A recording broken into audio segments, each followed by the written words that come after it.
Inna Allah wa malaikatahu yusalluna 'alan nabi ya ayyuhalladzina amanu sallu 'alaihi wa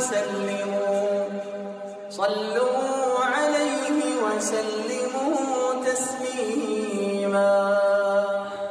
Ikhwati fillah, pada pagi yang cerah ini, setelah kita bersyukur kepada Allah SWT, kemudian kita bersolat pada junjungan kita Nabi besar Muhammad Sallallahu Alaihi Wasallam. Selanjutnya kita hendak tadabbur sebuah ayat dalam Al-Quran. Kemudian kita akan memetik buah dari tadabbur tersebut dan kita gunakan sebagai pedoman dalam kehidupan di dunia ini, yaitu dalam surah Al-Anbiya ayat 35 yang berbunyi, A'udzubillahi minasyaitonirrajim. Bismillahirrahmanirrahim. Kullu nafsin dha'iqatul maut wa nabluukum bis-sarri wal khairi fitnah wa ilaina turja'un. Yang artinya, setiap yang bernyawa pasti akan mati, dan kami menguji kamu dengan keburukan dan kebaikan sebagai sebenar-benarnya ujian, dan kepada kamilah kamu dikembalikan. Ikhwati fillah, secara singkat 4 faedah kita ambil dari ayat ini. Yang pertama, setiap yang bernyawa pasti mati, sebagaimana firman Allah Ta'ala, kullu nafsin dha'iqatul maut, dan tiap-tiap yang bernyawa pasti mati. Ikhwati fillah, sebab turunnya ayat ini sebagaimana termaktub dalam tafsir Ibnu Jauzi, disebutkan bahwa orang-orang kafir itu mencemarkan kehormatan Nabi Muhammad Sallallahu Alaihi Wasallam dengan mengatakan ia manusia biasa yang akan mati. Ada pula yang mengatakan bahwasanya orang-orang kafir itu berharap kematian Nabi Muhammad Sallallahu Alaihi Wasallam lalu bergembira dengannya. Maka Allah SWT menurunkan ayat ini sebagai jawaban terhadap mereka. Ini dipertegas lagi dalam firman Allah SWT dalam surah Al-Qasas ayat yang terakhir, yaitu 88, yang berbunyi, kullu syai'in halikun ila wajhahu. Segala sesuatu itu akan binasa kecuali wajahnya, yaitu Allah SWT. Akan tetapi ikhwati fillah, bahwasanya manusia itu tidak akan mati sampai sempurna rezekinya, sebagaimana sabda Nabi Muhammad Sallallahu Alaihi Wasallam yang berbunyi, inna nafsa la tamutu hatta tastakmila rizquha. Hadis riwayat Ibnu Abi Syaibah, yang artinya sesungguhnya manusia itu tidak akan mati sampai sempurna rezekinya. Ini faedah yang pertama.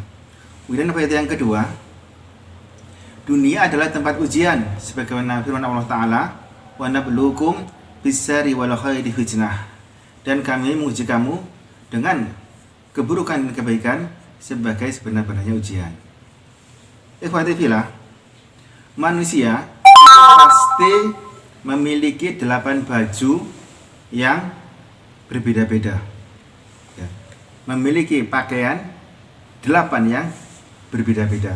Sebagaimana kata pepatah mengatakan, wala budda lil insani yalqas samaniyah, dan pasti bagi manusia itu akan menjumpai 8 hal, yaitu sururun wa husnun, kebahagiaan dan kesedihan, wajtima'un wa furqatun, dan perkumpulan dan perpisahan, wa yusrun wa usrun, dan kesulitan dan kemudahan, thumma sukumun wa afiyatun, kemudian sakit dan sehat. Ikhwati fillah, ketika kita mendapati sesuatu yang kita alami, alangkah indahnya jika kita mampu bersikap ridho terhadap qadha dan qadar Allah SWT.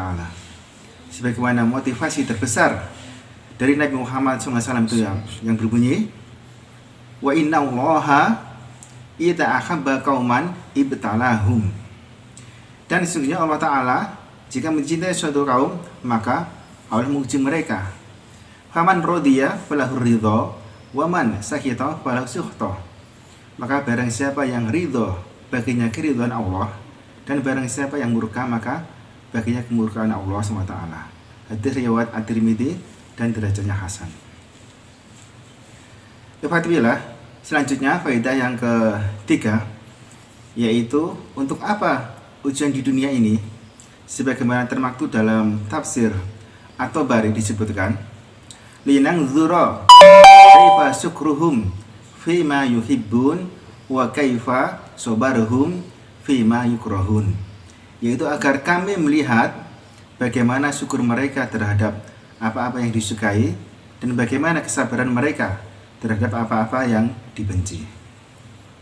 Alangkah indahnya ikhwati fillah apabila kita bisa bersikap sabar dan syukur, karena sesuatu yang kita alami, yang kita hadapi itu akan terasa ringan, akan menyenangkan, akan menggembirakan, dan bermanfaat bagi kita dan juga untuk orang lain.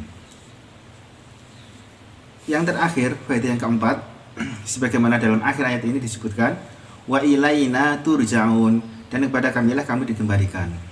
Maksudnya semua akan menghadap Allah SWT pada hari kiamat untuk menerima balasan. Maka ada dua golongan sebagaimana firman Allah dalam surah Al-Imran ayat 185 yang berbunyi, faman zuhziha 'anin nari wa udkhilal jannata faqad faz. Maka barang siapa yang dijauhkan dari neraka dan dimasukkan dalam surga, maka sungguh dia telah beruntung. Jadi dua golongan itu, yang pertama adalah mereka yang menang dan beruntung, yaitu dimasukkan dalam surga. Kemudian golongan yang kedua adalah mereka yang merugi dan binasa, yang dimasukkan dalam neraka. Wa ya na'udzubillahi min dzalik. Allahumma inna nas'aluka al-huda wa tuqa wal afafa wal ghina.